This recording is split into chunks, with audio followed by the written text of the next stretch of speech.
If you were to go back, would you change your decision to increase tuition fees? What was David Cameron like as a politician and a person?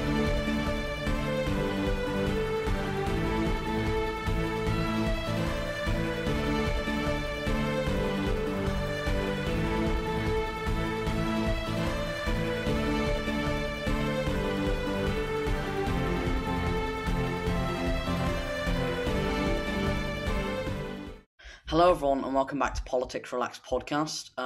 We're joined by Sir Vince Cable, and he was former leader of the Liberal Democrat Party as well as Secretary for Business under David Cameron. Rajan, would you like to start off with the first question? Thank you. Good afternoon. My name is Rajan Semi.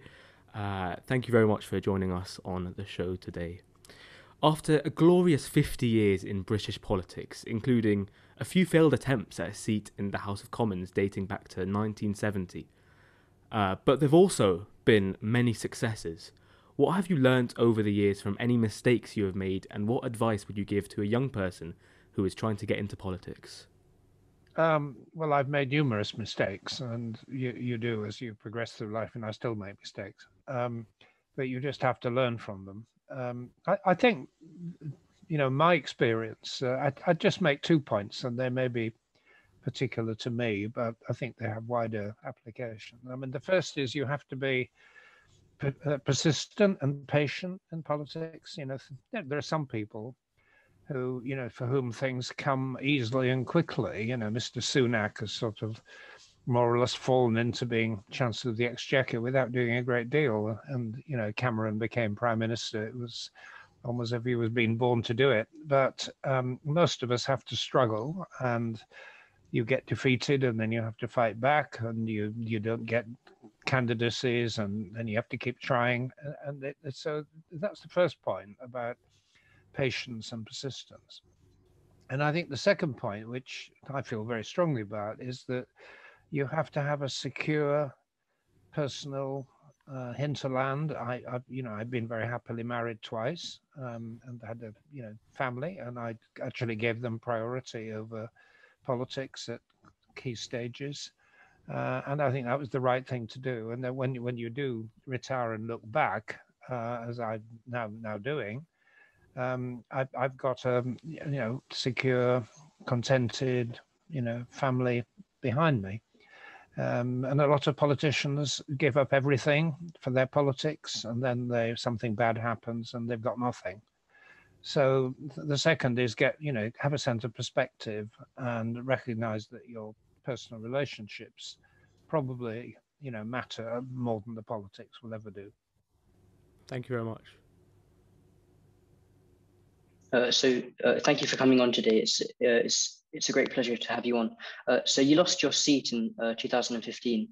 So do you think your party's decision to go into coalition with Conservatives in 2010 caused this, as many of your party's more left-wing voters did not support the level of cuts that occurred?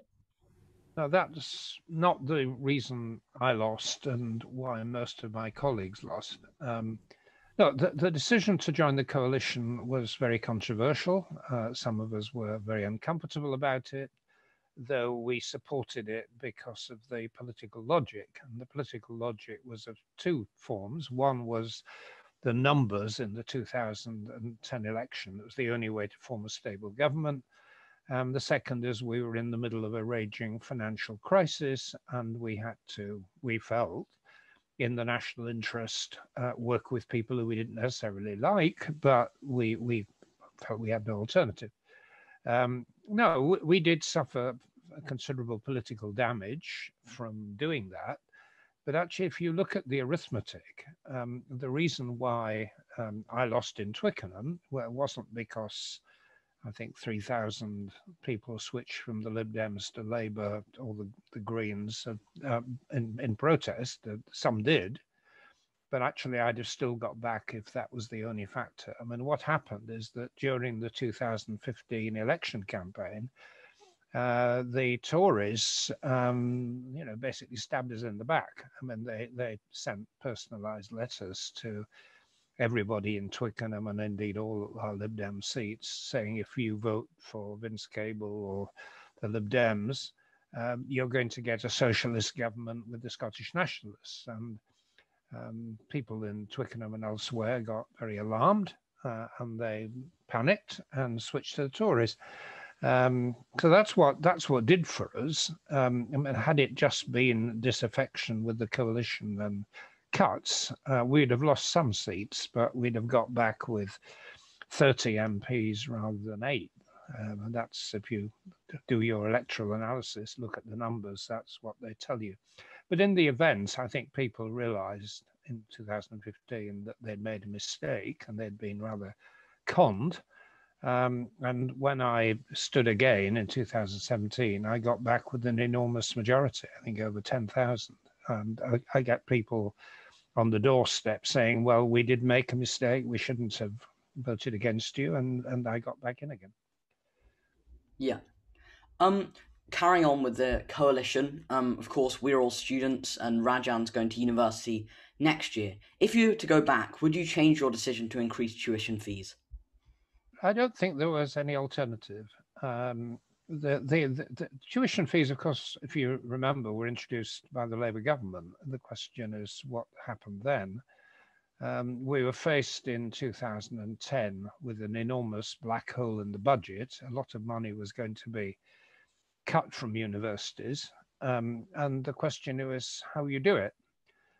We could have simply reduced their teaching grant, which would have meant that a lot of some universities would have had to close, a lot of university departments would have had to close, and many fewer students would have been admitted. So that was one of our options.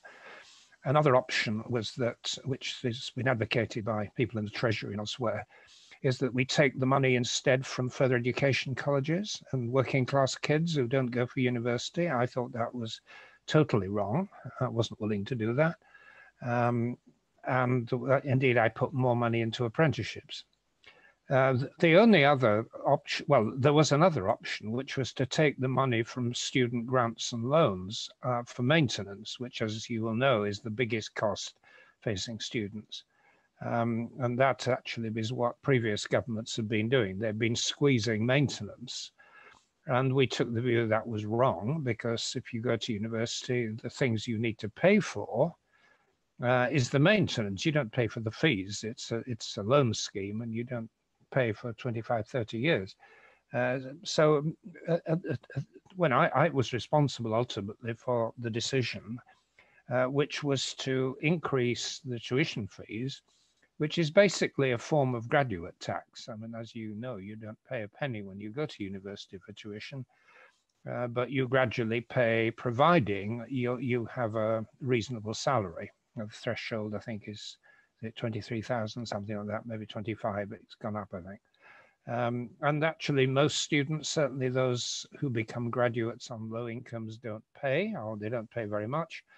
But if you're a high earning graduate, then you do pay. I think in retrospect, what we should have done was to have curbed the interest rates, which are excessive in my view. They were insisted on by the Treasury, and that results in the debt ballooning.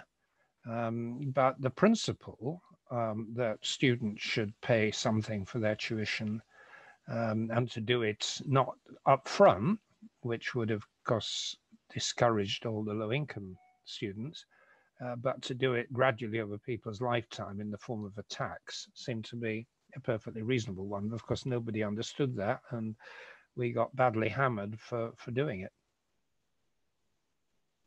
Thank you, Sir Vince Cable. As Felix rightly said, I will be going off to university next year, and something that is a subject that is really close to me is a subject that is really close to you, which is economics.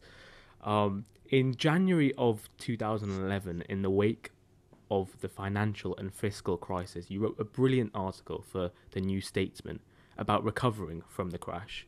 You concluded with the need for discipline over public spending, safety first, not speculation, and liberation of new and sustainable investment. This year, as we enter another period of fiscal uncertainty, with the Chancellor Rishi Sunak announcing £355 billion of borrowing with future tax increases, do you believe these Keynesian measures are adequate and with a dash of safe, sustainable investment? Or if you were in the position, would you opt for something else? Well, first of all, go back to 2011. There is a big difference between the situation that I and my colleagues inherited then and the situation now. The first is that, of course, interest rates were then much higher. It was just under 4% on 10-year Treasury bonds. It's now virtually zero, certainly under 1%. So it was much more difficult to think about borrowing large sums of money to cover the deficit, which was enormous. It was almost 10% because of the collapse of the banking system. So borrowing our way out of that crisis was less straightforward. Indeed, there was a worry that if we didn't do something, there would be a collapse of confidence, as there was in countries like Italy and Spain. So that was one difference. The second difference is that the banks had collapsed. They weren't lending money. I spent my time trying to chase the banks, trying to get them to lend money to business, but they weren't doing it. And the consequence you obviously have delved into your Keynes, is that the fiscal multiplier was very low. Had we spent money, it would not have multiplied in the way that Keynesian economics would advocate. So those are two big differences from today. Now, in terms of what Sunak's doing, I think it was absolutely right to spend large amounts of money keeping the economy going. The furlough scheme, the support for business, if I have a criticism, it's that they weren't generous enough. They should have done something about sickness benefit, which would have stopped people on low incomes going out to work when they were infected. I also think that in terms of his announcements over the last few days, that we should have a long-term commitment to the universal credit increase, the £20. I think that's very mean that they're taking that away. There's an argument also for giving a more generous award to nurses and people who are in the front line of the NHS. And I would also want to ensure that there is adequate public investment in infrastructure.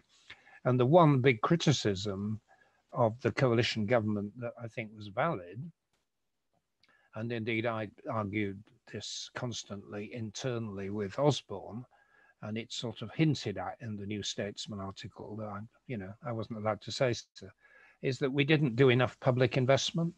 Public investment is quite different from ordinary current spending because you're investing taxpayers' money, but you get a return on it. It pays off. But the Treasury hates public investment for some reason, and it was brutally cut during the coalition, in my view, quite wrongly.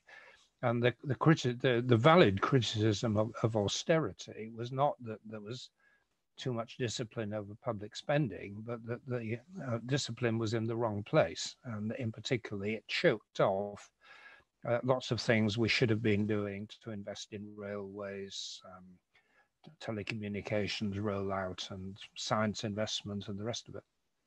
Thank you very much, sir. That's great insight. So you agreed to, you voted for the controversial bedroom tax. So do you now regret it, as some say it has led the average man or woman on benefits ending up with less money, with food bank usage going up exponentially? Oh, well, it was a terrible idea, and the Lib Dems had to go along with it in return for other things that we managed to get the Tories to do. And particularly let's be clear what the bedroom tax is. It's not a tax. It's basically that housing benefit was being reduced for people who had spare rooms, so-called spare rooms in their social housing. But there was already a bedroom tax that had been introduced by the Labour government on privately rented accommodation. So if you were in private rented accommodation and you get housing benefit, it's tapered off depending on the number of rooms you occupy. but it was applied to social housing. It exempted pensioners, which was quite wrong, because it's normally pensioners who are living in large houses and probably on their own, and they're the people we should be encouraging to free up houses for families. So there were bad things about the bedroom tax. But what the Lib Dems tried to do in the coalition is we tried to get money for particular categories of people who were going to be damaged.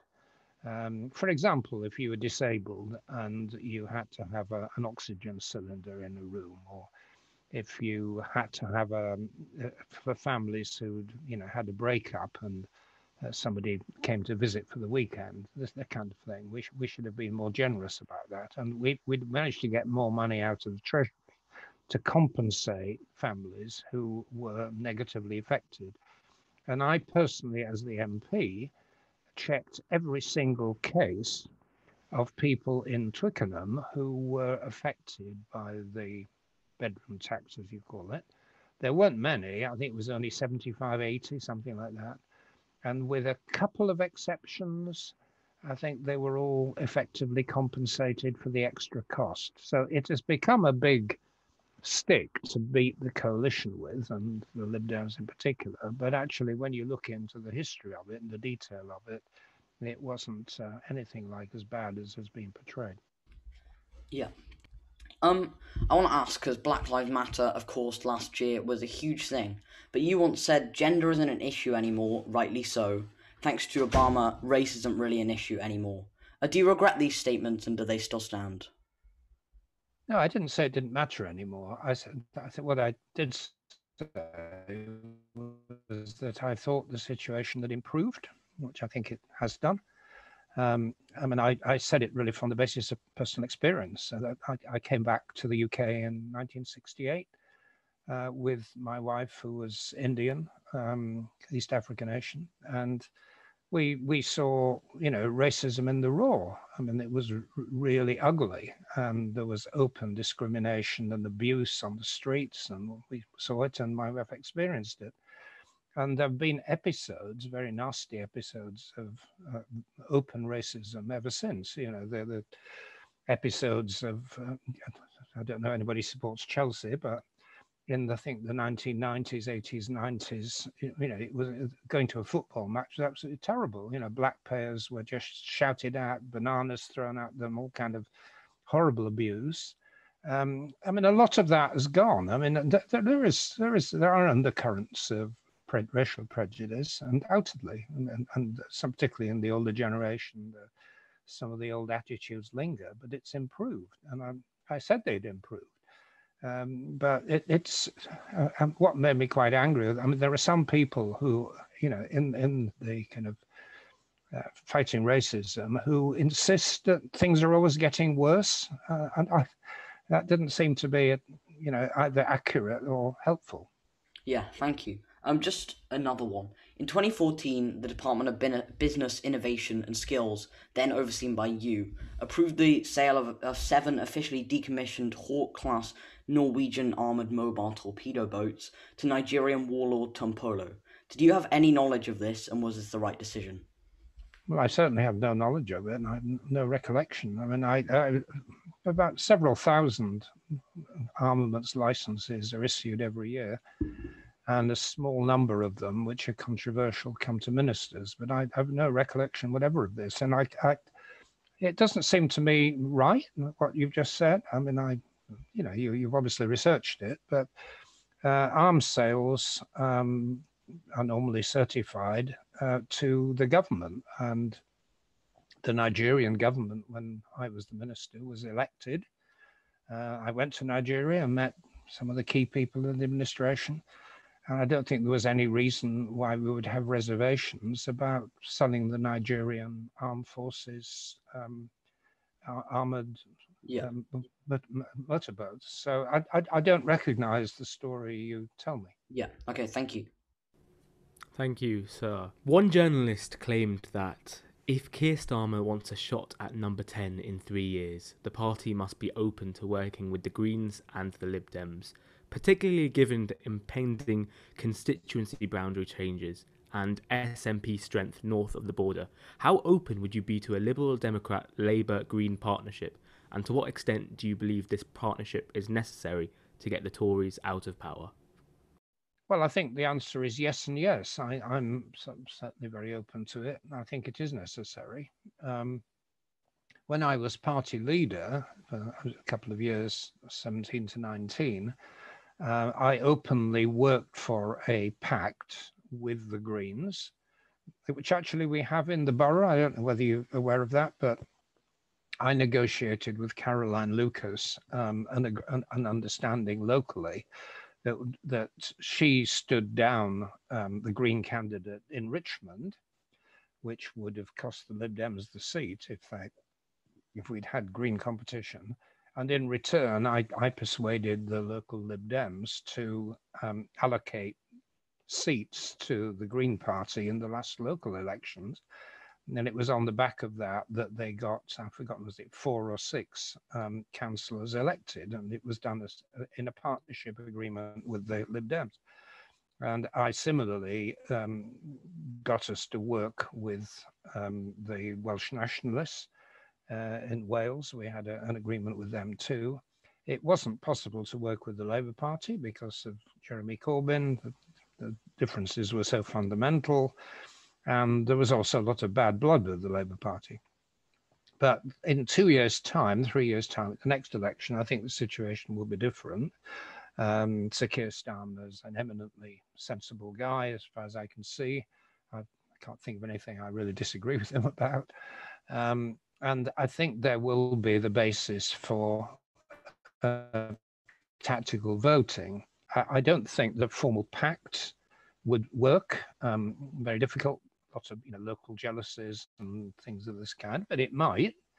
And if we're going to get a change from the Conservatives, then something like that has to happen. As you say, the key change since 2015 is that the Labour Party has lost its 50+ seats in Scotland, and without that, there's no way they can form a government on their own. Thank you very much, sir. So just a question on what so what was it like serving in cabinet, and also what was David Cameron like as a politician and a person? Well, that's tricky question. I'd never been a cabinet minister before, so it was a completely new experience. I think one of the things which people outside politics might not appreciate is that actually the cabinet meetings are not really terribly important. I don't want to sound too grand, but basically all the decisions have been made beforehand. In the coalition, we had endless negotiations between ministers and our special advisors acting on our behalf. And if there was a dispute, they would be settled by private meetings between ministers and their SPADs. The cabinet only met to discuss things that had basically been agreed. I mean, I can hardly remember an instance when we had real debate in the cabinet. It wasn't intended for that purpose. And so when you see these pictures on television of the cabinet meeting, it's mostly just to ratify policy that's already been agreed. There were a few rows. There was the referendum on electoral reform, which we thought we'd been stitched up by the Tories, and one or two of my colleagues like Chris Hume lost their temper, and we had a real shouting match. And I disagreed with the Tories on one or two occasions, but it was normally very polite. I mean, there was no real argument. That's what took place off stage. In terms of David Cameron, he was a very, very good chairman. He, was a brilliant student at Oxford, as I understand it, got a starred first or something. He was very good at listening to a 2-hour conversation, a debate, and then bringing it to a conclusion, understanding all the key points, leading to action. I mean, he's a very good mind for sort of crystallizing issues. He was a very good person for conciliating and smoothing over disputes.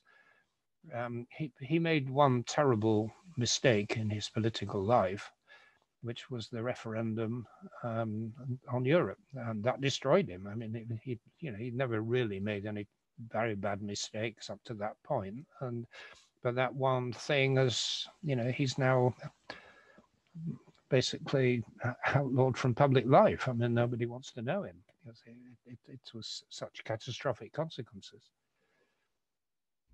Yeah. Just finally, if you could kind of introduce one piece of legislation or put it into law, what would that be? Well, when I was in my last year in Parliament, I did actually win the private members' legislation, and I would have brought in a law about assisted dying. I don't know how familiar you are with the controversy, but there are some people who have terrible diseases like motor neuron disease or very painful forms of cancer and so on, who know they're going to die, but want to die in a dignified way with their loved ones, rather than just letting biology take its course.